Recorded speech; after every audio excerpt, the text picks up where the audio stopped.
Objectif News vous présente l'interview de 18h.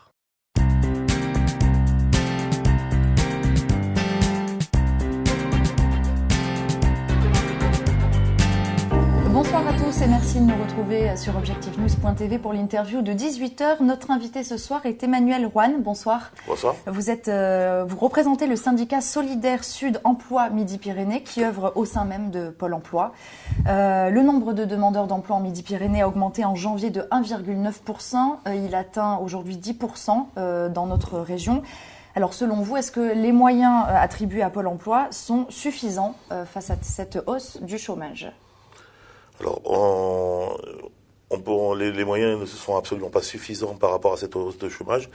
On ne voit pas la courbe s'inverser, la courbe du chômage s'inverser. Donc, il est urgent que la direction prenne la mesure de cette augmentation et augmente les effectifs, notamment de Pôle emploi, pour mener à bien la mission qui est confiée à Pôle emploi. En Midi-Pyrénées, par exemple, est-ce que vous savez combien de personnes en plus il faudrait pour s'occuper des chômeurs ?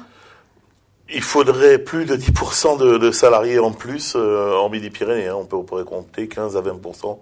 Donc nous sommes 2000 en Midi-Pyrénées. 15 à 20%, ça ferait 300 personnes à peu près supplémentaires nécessaires au bas mot. Quelles sont les actions de votre syndicat au sein de Pôle emploi concrètement ?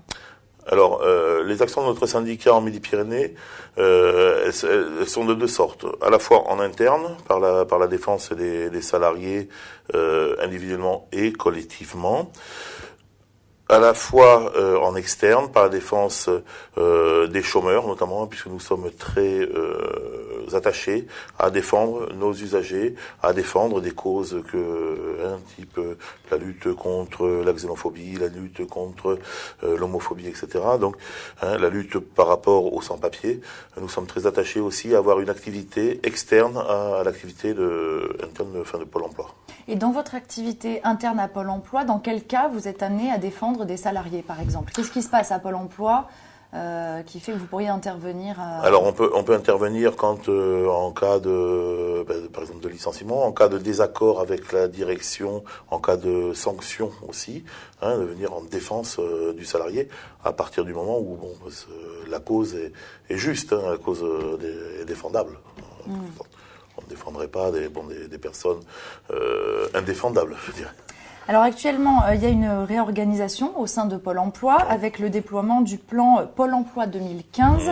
Alors désormais, le suivi mensuel personnalisé n'a plus cours, il est remplacé par d'autres mesures d'accompagnement. Est-ce que vous pouvez nous résumer quelles sont ces mesures ? Alors, les mesures d'accompagnement pour les demandeurs d'emploi, du moins ce qui est annoncé. Donc, il y a trois sortes d'accompagnement et suivi. Les mots ont leur importance. Il y a en premier lieu un suivi assuré par les conseillers qui ont à suivre 300 personnes dans leur portefeuille. Bon, c'est des termes internes, mais on a des portefeuilles de demandeurs d'emploi. Donc quand on est sur la modalité suivi, on a 300 personnes à suivre. Quand on est sur la modalité guidée, on a en principe 150 personnes à suivre.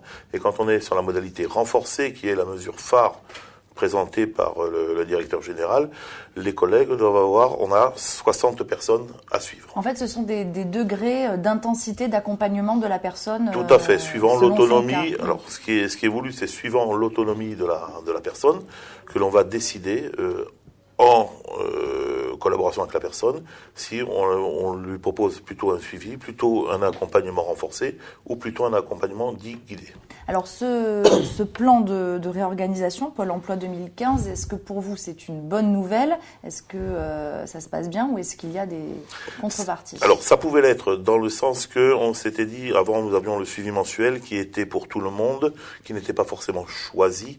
Là non plus, ça n'est pas choisi, c'est une obligation pour les demandeurs d'emploi d'être dans une, deux et trois cases, entre guillemets. Ça pouvait l'être en se disant, on va enfin différencier, suivant les cas, suivant l'autonomie de la personne, le service que l'on rend aux demandeurs d'emploi.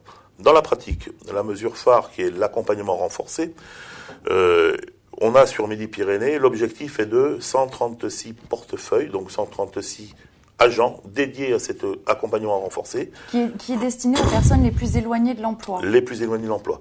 Donc, ils vont avoir à gérer chacun au maximum 60, qui devrait avoir à gérer chacun au maximum 60 demandeurs d'emploi. Je dis qu'il devrait parce qu'on est en montée en charge par rapport à ça. Donc pour le moment, tout le monde n'a pas 60. Donc c'est très très peu par rapport au regard du nombre de demandeurs d'emploi. Pour rappel, c'est à peu près 150 000 de catégorie A et toutes catégories confondues, 227 000, chiffre de février, donc c'est quand même important. C'est une goutte d'eau par rapport au travail qu'il y aurait à faire par rapport à ces demandeurs d'emploi.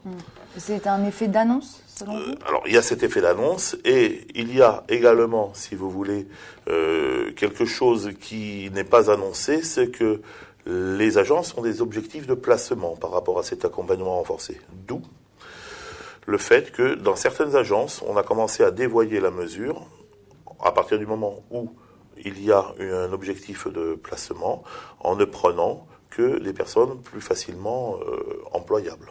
C'est-à-dire qu'on va s'occuper en priorité des personnes qui vont pouvoir facilement trouver du travail. Dans certains cas, effectivement, ça se produit dans certaines agences. On a fait des relevés dans certaines agences et effectivement, les publics dits cibles, ce sont les personnes les plus employables à cause de ces objectifs. Alors rapidement, qu'est-ce que vous attendez concrètement des pouvoirs publics ? Alors, déjà d'augmenter ces possibilités d'accompagnement renforcé, mais aussi donc d'augmenter le nombre de personnes dédiées à cet accompagnement renforcé, de ne pas mettre bien évidemment d'objectifs par rapport à des demandeurs d'emploi qui en ont le plus besoin, qui sont le plus éloignés de l'emploi. Il n'est pas pensable que l'on mette des objectifs de placement par rapport à ces personnes-là. Donc d'arrêter cette gestion aux chiffres par rapport aux demandeurs d'emploi. Il est très clair que c'est un des axes aussi de Pôle emploi 2015, puisqu'on l'a abordé. Il y a grosso modo trois grands axes. Un axe auprès des demandeurs d'emploi, avec ce nouveau type d'accompagnement. Un axe au niveau des entreprises, où effectivement le directeur général a aussi annoncé qu'il voulait que Pôle emploi s'occupe des entreprises qui en ont le plus besoin, donc qui n'ont pas un service RH, etc., donc qui ont le plus besoin de nos services. Et le troisième volet, c'est le pilotage à la performance. Ça fait les trois grands axes à peu près, avec le développement aussi du partenariat, notamment dans les zones rurales. Merci Manuel Roine d'avoir été mon invité ce soir. Merci à vous.